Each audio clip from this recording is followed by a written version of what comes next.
Assalamualaikum students, I hope you're all doing well. This is Inia here with another video from STEM International और Geography Book 7 की continuation है. Chapter agriculture हम start कर चुके थे.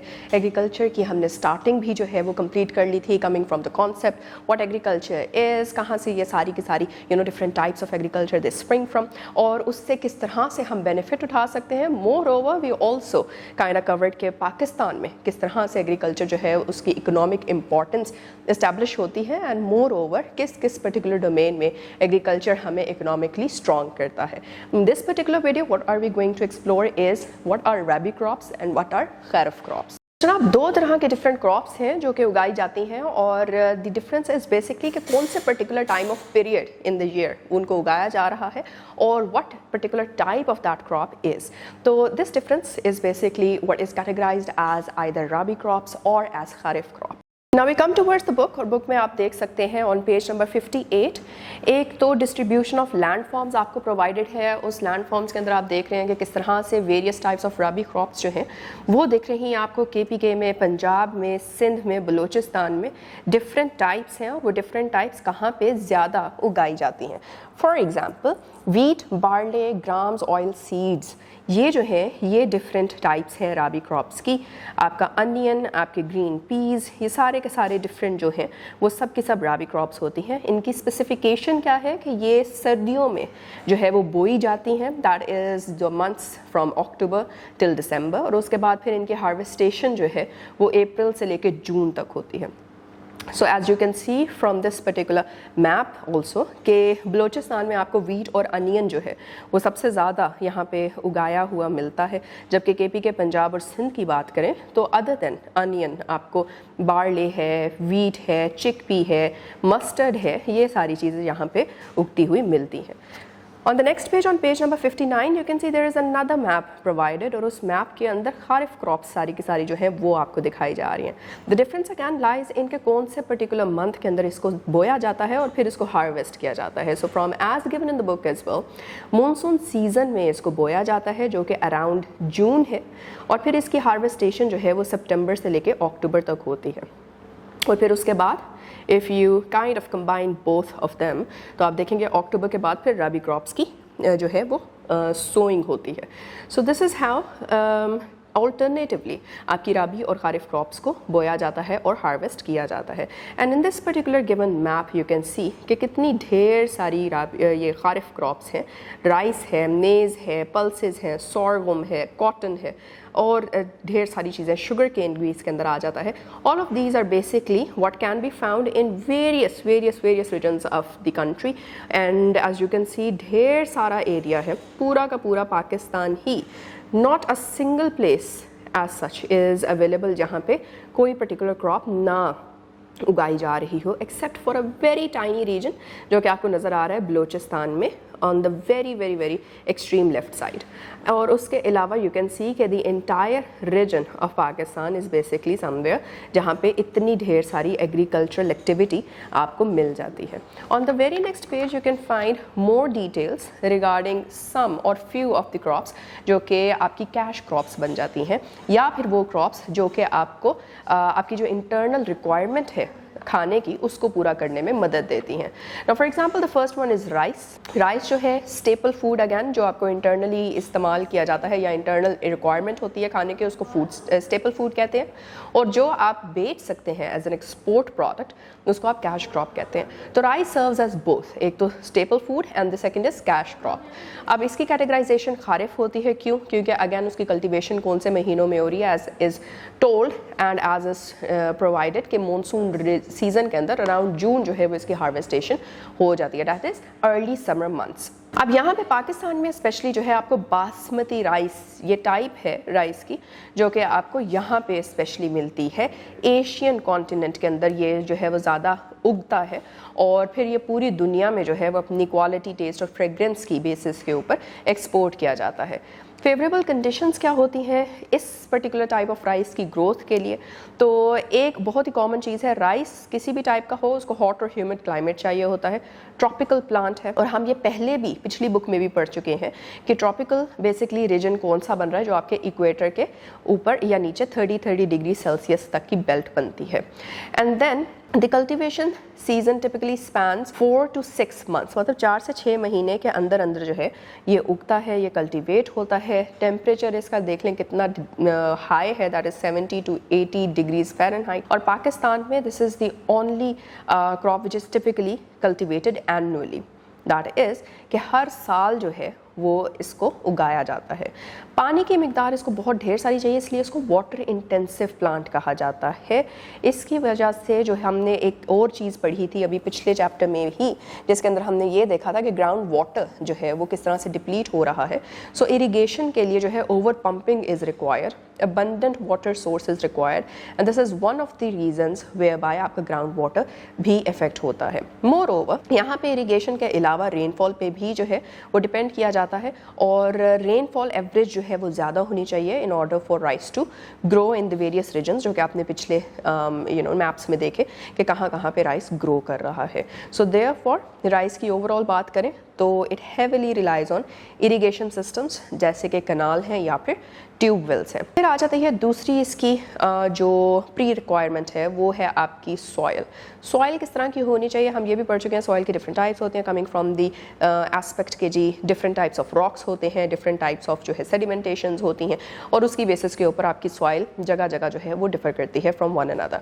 सो loom से लेके क्ले टाइप की जो सॉयल होती है वहाँ पे आपका राइस जो है वो अच्छा ग्रो कर जाता है। या फिर अलूवियल सॉइल, अलूवियल की टर्म भी हम पहले पढ़ चुके हैं। Alluvial is basically related to के जो आपका रिवर प्लेन आता है, या वो वाली सॉइल जो कि आपके रिवर बैंक्स पे आपको मिल जाती है। ये जगह जो है या ये इस तरह की सॉइल जो है that is the best soil in order for growing rice. The next thing that और the next crop that we are going to discuss is wheat, which is an example of a rabi crop. Rabi crop जो है वो पाकिस्तान में especially wheat is the most prevalent food crop, और ये staple diet के तौर पे जो है वो इस्तेमाल होती है। It's not much of an export product, but staple तौर पे जो है वो कॉमन जो लोग हैं या फिर जो सिटीजनरी है उसका खाना जो है वो बेसिकली डोमिनेट करता है। तो इसकी सिग्निफिकेंस ही ये है कि population is increasing, population increase हो रही है तो consumerism is increasing, consumerism increase हो रहा है, of course the demand is increasing, therefore इसकी कल्टिवेशन की सिग्निफिकेंस जो है वो भी बढ़ जाती है। And moreover there are some experts जो कि बताते हैं कि वीट कल्टिवेशन जो है that was the one of the first kinds of cultivation जो कि इंडस वैली में शुरू की गई थी। अब इसकी फेवरेबल जो है वो कंडीशंस की तरफ आ जाते हैं। The way we also discussed rice की फेवरेबल कंडीशंस। तो टेम्परेचर की बात करते हैं। टेम्परेचर जो है वो यहाँ पे टेम्परेट सा चाहिए, ज़्यादा गर्म नहीं चाहिए and all.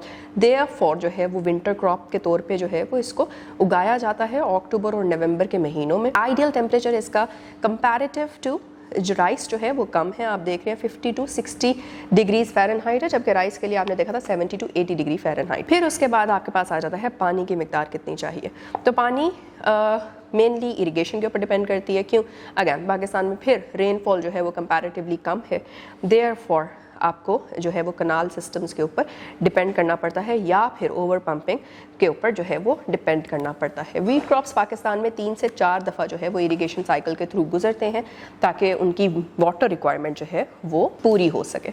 And then we come towards soil. Soil की बात करते हैं तो सॉयल देखें तो वेल ड्रेन्ड क्लेई और लूम सॉइल्स के अंदर वेल ड्रेन्ड यहाँ पे हो रही है। यहाँ पे बात पानी के इकट्ठे होने की नहीं हो रही, जिस तरह राइस की हम बात करते हैं वहाँ पे पानी इकट्ठा होना चाहिए, यहाँ पे पानी इकट्ठा नहीं होना चाहिए। वेल ड्रेन्ड आपको सॉइल चाहिए। अगैन क्लेई और लूमी सॉइल जो है वो चलती है। क्यों? क्योंकि उसके अंदर हमस का कॉन्टेंट जो है वो ढेर सारा होता है। हमस बेसिकली इज़ अ न्यूट्रिएंट, और वो न्यूट्रिएंट्स इसके अंदर बहुत ज़्यादा होते हैं। स्पेशली नाइट्रोजन की मिकदार जो है वो बहुत ढेर सारी होती है, जिसकी वजह से आपकी जो क्रॉप्स हैं वो बेहतर तरीके से उग जाती हैं। और कल्टिवेशन एरियाज़ की हम बात करते हैं तो ऑल 4 प्रोविंसेस के अंदर जो है वीट कल्टिवेट हो जाता है। नोटेबली पंजाब और सिंध में जो है वो टॉप करता है in terms of wheat cultivation. The third kind of crop that we are talking about is cotton. Cotton is basically a cash crop. Cash crop हम जानते हैं कैश क्रॉप का क्या मतलब है। कैश क्रॉप का मतलब है कि ऐसी पर्टिकुलर क्रॉप या ऐसी पर्टिकुलर जो आपके कोई भी पर्टिकुलर प्लांट है या व्हाटसएवर जिसको आप उगा रहे हैं, जिसको आप एक्सपोर्ट करके जो है वो पैसे ले सकते हैं। तो कॉटन जो है that hold significant importance Pakistan की जब बात करते हैं। लार्जेस्ट कैश क्रॉप है और पूरी दुनिया में 5th के ऊपर जो है रैंक करता है पाकिस्तान इन टर्म्स ऑफ कॉटन प्रोडक्शन। तो जो आपका पूरा मुल्क है वो therefore substantial amount of foreign exchange जो है वो इससे कमा लेता है। मोर ओवर बिकॉज इसकी जो है वो सिग्निफिकेंस और इसकी डिमांड जो है ग्लोबल वो ज़्यादा है और पाकिस्तान उसको फुलफिल कर रहा है एट द 5th रैंकिंग, तो देयरफॉर ये पर्टिकुलर पूरी की पूरी इंडस्ट्री सेपरेट इंडस्ट्री बन जाती है जो कि टेक्सटाइल इंडस्ट्री मोस्टली जो है उसकी तरफ टिल्ट करती है और देयरफॉर यहाँ पे एम्प्लॉयमेंट अपॉर्चुनिटीज़ जो हैं वो भी ढेर सारी बन जाती हैं। About 2/3 of the industrial total labour force जो आपकी पाकिस्तान में है वो कॉटन की ग्रोथ में इन्वॉल्व है। इसकी फेवरेबल कंडीशंस की बात करते हैं तो as you can see on page number 62 temperature की बात करेंगे तो टेम्परेचर 80 से 100 डिग्री फ़ारेनहाइट्स के दरमियान जो है वो रेंज करना चाहिए which is way higher in comparison to rice as well. और इसका जो ग्रोइंग सीजन है उसके दरमियान फिर इसकी हार्वेस्टिंग तक की जो टेम्परेचर है वो considerably lower 50 to 60 degrees Fahrenheit होना चाहिए। पानी की मिकदार की बात करते हैं तो कॉटन जो है वो उन पर्टिकुलर एरियाज़ के अंदर कल्टिवेट किया जाता है जहाँ पे एनुअल रेनफॉल 20 to 30 इंचेस तक की हो और ऑप्टिमल रिक्वायरमेंट की बात करें तो 20 to 40 inches of precipitation per year, मतलब हर साल जो है वो 20 to 40 इंचेस ऑफ प्रेसिपिटेशन इसको चाहिए होती है। लेकिन क्योंकि पाकिस्तान की एनुअल रेनफॉल हमने पहले भी पढ़ा कि इज़ लेस देन जो इसका टोटल एवरेज होता है annual that is less than 20 inches, therefore हम उसको कम्प्लीटली जो है वो बारिश के ऊपर रिलाई नहीं कर सकते, तो हमें इरिगेशन के ऊपर जो है वो रिलाई करना पड़ता है। सॉइल की बात करते हैं तो सॉइल alluvial soil जो है that is the best kind of soil that can be used in order to grow cotton. और हम पहले भी इसको मेंशन कर चुके हैं कि alluvial soil is basically the soil which is found in river banks. और इसके अलावा कॉटन कल्टिवेशन एरियाज़ पाकिस्तान में कौन से हैं? आपको प्रिडोमिनेंटली जो है वो मिल जाता है upper and lower Indus plain region के अंदर जो कि मोस्ट एलुवियल आपकी रीजन है इन द होल पाकिस्तान।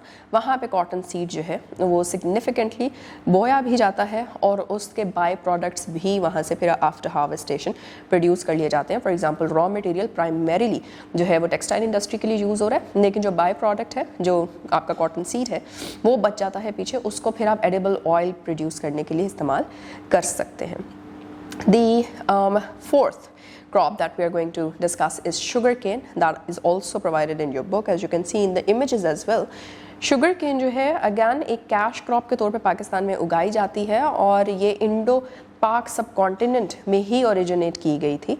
तो एक पेरिनियल ग्रास है, मल्टीपल इसकी क्रॉप्स होती हैं, कल्टीवेशन साइकिल इसका मल्टीपल होता है। ऐसा नहीं है कि पूरे साल में एक ही इसका खेत लग सकता है, बल्कि इसके बार बार साइकिल्स जो हैं वो उगाए जा सकते हैं। एंड मोर ओवर प्राइमरीली इसको किस चीज़ के लिए इस्तेमाल किया जाता है? As a source of sweetness. Therefore जो आपकी चीनी बनती है उसके लिए इसको इस्तेमाल किया जा सकता है, गुड़ और शक्कर बनाने के लिए जो है वो इसको इस्तेमाल किया जाता है। और साथ ही साथ जो इसके पीछे बाय प्रोडक्ट रह जाता है, जिस तरह के इसका स्टॉक रह जाएगा, उसको जो है वो बायोगैस की प्रोडक्शन के लिए इस्तेमाल किया जा सकता है। मोर ओवर पेपर इंडस्ट्री के अंदर भी as both fuel as well as आपके कैटल की फीड जो है उसके लिए भी इनको इस्तेमाल कर सकते हैं। फेवरेबल कंडीशंस की तरफ आ जाते हैं। टेम्परेचर देखें तो अराउंड जो है वो आपका kind of wet tropical climate इसको चाहिए होता है। 10 से 18 महीनों में ये मैच्योर हो जाता है। हॉट और ह्यूमिड क्लाइमेट चाहिए। Again wet tropical climate is the same thing, hot and humid, right. Temperature कहाँ से कहाँ तक है? 70 to 80 डिग्री फ़ारेनहाइट्स तक। और यहाँ पे फ्रॉस्ट जो है specially that poses a significant threat to sugarcane cultivation. Therefore frost free days चाहिए होते हैं मिनिमम 250 डेज जो हैं that which would be eliminating any risk of frost. फिर उसके बाद पानी की बात कर लेते हैं। अगैन राइस की तरह वाटर इंटेंसिव क्रॉप है। क्वालिटी और क्वांटिटी हैविली रिलायंट है कि उसको पानी कितना मिल रहा है। कम पानी में भी वो उग तो जाएगा, लेकिन उसकी क्वालिटी और उसकी क्वांटिटी इतनी अच्छी नहीं होगी इन कंपैरिजन टू जब उसको पानी उतना उस मकदार में या उतना मिल रहा है जितना उसको इन एक्चुअल चाहिए। तो इक्वेटोरियल या फिर सेमी इक्वेटोरियल रीजन्स के अंदर अगैन जो आपकी वेट ट्रॉपिकल रीजन बनता है उसमें ये उगता है और वहाँ पे इनसफिशिएंट रेनफॉल होती है। देयरफॉर इसको जो है वीकली बेसिस के ऊपर सप्लीमेंटल वाटरिंग चाहिए। सप्लीमेंटल वाटरिंग कहाँ से आप लेकर आते हैं? अगैन इरीगेशन मेथड से। सॉइल की बात करते हैं तो सॉइल में हम देखते हैं कि शुगर केन के पास एक बहुत ही यूनिक अडेप्टेबिलिटी की कैपेसिटी है। वो ये है कि अनलाइक एनी अदर क्रॉप जो कि हमने अभी तक डिस्कस की है, sugarcane different types of soils के अंदर जो है वो अडाप्ट कर जाता है उससे और उग जाता है। सैंडी लोम्स में उग जाएगा, सिल्ट लोम्स में उग जाएगा, क्लेई लोम्स में उग जाएगा। हमने पिछली जो देखी उनको हमने क्लेई और लोमी सॉइल्स के अंदर ही उगता पाया था, लेकिन यहाँ पे आप सैंडी और लोमी सॉइल्स में भी उगता देखेंगे, सिल्टी लोमी सॉइल्स में भी उगता देख लेंगे। लेकिन आइडियली अगर हम इसकी बात करते हैं तो लाइम, पोटैश और नाइट्रोजन की मिकदार जो है सॉइल में वो कंपैरेटिवली जो है वो ज़्यादा होनी चाहिए ताकि इसकी कल्टीवेशन जो है वो रिक्वायर्ड अमाउंट में इसकी यील्ड मिल जाए। लैंड की बात करते हैं तो आपको फर्टाइल और अनड्यूलेटेड जो लैंड है, अनड्यूलेटेड का मतलब ये है कि वहाँ पे कोई भी मतलब इरिगेशन भी अगर हो रही है या फिर रिवर के आसपास अगर आप इसको उगा रहे हैं तो वो ऐसी जगह ना हो कि वहाँ पे जो है फ्लड टाइप जो है सर्कमस्टांसेस क्रिएट हो रहे हों कि हर थोड़े टाइम के बाद या फिर वीकली या फिर मंथली जो है वो वहाँ पे पानी किसी तरह से खुद ब खुद इन्फिल्ट्रेट कर जाए। That is not what is required. उसके बाद जो है the other thing that is of importance is कि इसके कल्टीवेशन एरियाज पाकिस्तान में कहाँ पे हैं। स्प्रिंग सीजन के अंदर टिपिकली इसको कल्टीवेट किया जाता है अराउंड फरवरी से मार्च तक के दरमियान, और हार्वेस्टिंग इसकी नवंबर से दिसंबर तक के दरमियान में होती है। शुगर केन को डुअल सीजन क्रॉप जो है वो कहा जाता है। सो देयरफॉर ये दोनों राबी क्रॉप भी माना जाता है और खारिफ क्रॉप भी माना जाता है। किन एरियाज़ के अंदर आपको प्रीडोमिनेंटली मिल जाएगा? कैनाल इरीगेटेड रीजन्स जो हैं पंजाब के, KPK के और सिंध प्रोविंसेस के। नेक्स्ट वी कम टूवर्ड्स मेज़, वो भी आप पेज नंबर 63 में देख सकते हैं इन द इमेज कि आपको मेज़ कॉमनली नोन एज कॉर्न जो है वो आपको अगैन स्टेपल फूड के तौर पे जो है वो आप प्रोड्यूस करते हैं और उसको यूज़ करते हैं, और कहीं पे इसको एनिमल फॉडर क्या है? जो खाना आप एनिमल्स के लिए जो है इस्तेमाल कर रहे होते हैं तो उनको भी दिया जाता है।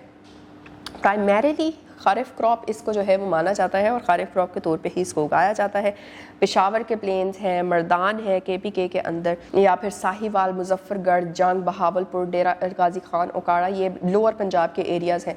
यहाँ पे मोस्टली जो है वो आपको कॉर्न जो है वो उगती मिलेगी, और मोर ओवर बहुत ही वाइटल रोल ये प्ले करते हैं ह्यूमन और लाइफ स्टॉक दोनों की सस्टेनेंस के लिए। दैट इज़ खाना जो है वो दोनों के लिए है, ये मवेशियों के लिए भी और इंसानों के लिए भी। The second last is oil seed, that is also shown in picture in page 64। आप देख रहे हैं कि कितने ढेर सारे आपको कलवंजी नज़र आ रही होगी, आपको जो है यहाँ पे तिल नज़र आ रहे हैं पड़े हुए, सेसमी सीड्स जिनको कहते हैं एंड ऑल। तो ये सारी की सारी चीज़ें जो है ट्रेडिशनल ऑयल सीड्स और नॉन ट्रेडिशनल ऑयल सीड्स दोनों मिलके एक तो ये एडिबल ऑयल प्रोड्यूस करते हैं, ठीक है, और दूसरा इनसे क्या होता है कि ट्रेडिशनल और नॉन ट्रेडिशनल, मतलब ट्रेडिशनल वो जो कि आपकी क्रॉप्स से आपको मिल रहे होते हैं, जिसमें रेप सीड है, ग्राउंड नट है, सेसमी है, लिन सीड है, जबकि नॉन ट्रेडिशनल ऑयल सीड्स वो हैं जिनको अदरवाइज़ जो है वो अलहदा से आपको निकालने पड़ते हैं। सनफ्लावर से आपको जो है वो उसको एक्सट्रैक्ट करना पड़ता है, सैफ्लावर से एक्सट्रैक्ट करना पड़ता है, या फिर सोयाबीन से एक्सट्रैक्ट करना पड़ता है। कुछ आपको oil seeds as it is नज़र आ रहे हैं कि सीड्स आपको एज इट इज़ मिल जाएंगे, लेकिन there are some non traditional one जिनको आपको कहीं से एक्सट्रैक्ट करना पड़ता है। सो ये दोनों मिलके जो है वो आपको एडिबल ऑयल भी प्रोड्यूस करके देते हैं और वेजिटेबल घी जो है वो भी प्रोड्यूस करके देते हैं। वन ऑफ द बेस्टेस्ट या फिर मेजर जो इसके बेनिफिट है वो ये है कि इस ऑयल में या फिर इससे जो घी आपको प्रोड्यूस होकर मिलता है उसके अंदर कुछ फैटी एसिड्स इस तरह के होते हैं जो कि ईजीली